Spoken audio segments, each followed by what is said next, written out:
नमस्कार दोस्तों, एक बार फिर आप सभी का स्वागत है मेरे चैनल जर्नी विद सोनल में। मैं हूं आपकी होस्ट सोनल और आज हम बात करेंगे 5 दिन पहले ही मिले इस पत्थर के विशालकाय सांप की। इससे पहले अगर आप मेरे चैनल पर नए हैं तो प्लीज़ मेरे चैनल को सब्सक्राइब ज़रूर कीजिए और बेल आइकन को प्रेस करना बिल्कुल भी मत भूलिए। दोस्तों, आज हम आपको ऐसे निर्जन स्थान के बारे में बता रहे हैं जो कि थाईलैंड के एक छोटे कस्बे ब्यूनकॉन प्रवाइन में स्थित झील खुंगक्लोंग के पास मिला है। ये एक बेहद रहस्यमयी सांप के आकार की चट्टानी रचना है जो कि नाका केव नेशनल पार्क में पाई गई है। ये चट्टान आजकल चर्चा का विषय बनी हुई है। इसे देखकर आप भी चौंक जाएंगे क्योंकि ये हूबहू एक दैत्याकार सांप की आकृति में है। इसे देखकर लगता है मानो कोई विशालकाय सांप कुंडली मारकर बैठा है। चट्टान पर सांप के शरीर के समान शल्कनुमा आकृति भी बनी हुई है।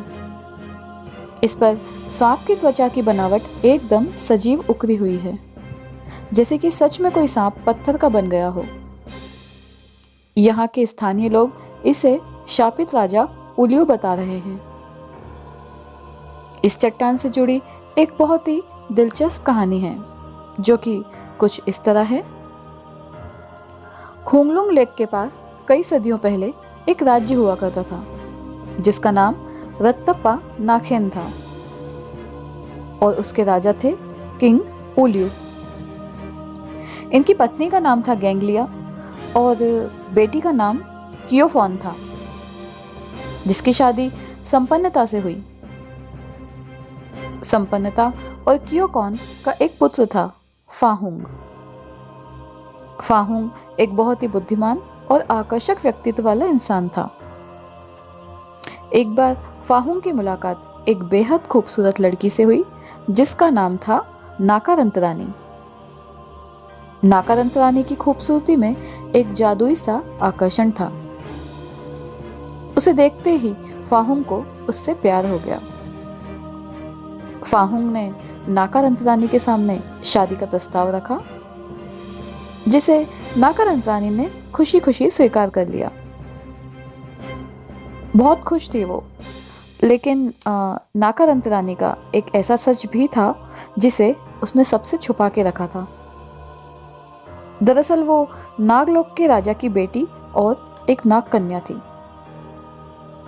उसे डर था कि जब ये बात फाहुंग को पता चली तो वो उसको छोड़ देगा। इस परेशानी का उपाय ढूंढने के लिए नाकारंतरानी वापस नागलोक गई और अपनी सारी परेशानी अपने पिता नागलोक के राजा से कही। ये बात सुनकर नागलोक के राजा भी बहुत चिंतित हो गए। वो ये बिल्कुल नहीं चाहते थे कि उनकी बेटी एक मनुष्य से शादी करे, लेकिन अपनी बेटी की खुशी और प्यार के आगे उन्हें झुकना पड़ा। जल्द ही नाकारंतरानी और फाहुंग की शादी बहुत ही धूमधाम से संपन्न हुई। शादी में नागलोक के राजा ने एक मणिजड़ित अनमोल ताज रत्तप्पा नाखेन के राजा उलियो को भेंट स्वरूप दिया। नागलोक के राजा ने अपनी बेटी के भविष्य को देखते हुए किसी को भी ये बात मालूम नहीं होने दी कि वो एक नाग कन्या है। दिन बीतते गए, धीरे धीरे 3 साल निकल गए, लेकिन फाहुंग और नाकारंतरानी की कोई संतान नहीं हुई। फाहुंग के परिचित, रिश्तेदार, घर वाले और प्रजा के लोग सभी तरह तरह की बातें करने लगे, जिसे सुनकर नाकारंतरानी बहुत दुखी होने लगी। वो अच्छी तरह जानती थी कि एक मनुष्य और नाग के मिलन से कभी भी किसी संतान को जन्म नहीं दिया जा सकता, लेकिन फाहुंग को खोने के डर से वो चुप रही। धीरे धीरे वो बीमार रहने लगी। खाना पीना भी छोड़ दिया उसने।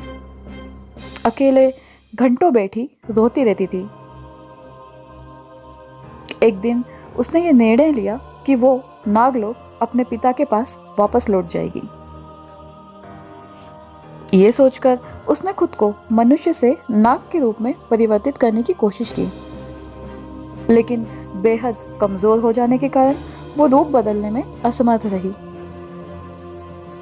उसे रूप बदलते हुए वहां की नौकरानी ने देख लिया।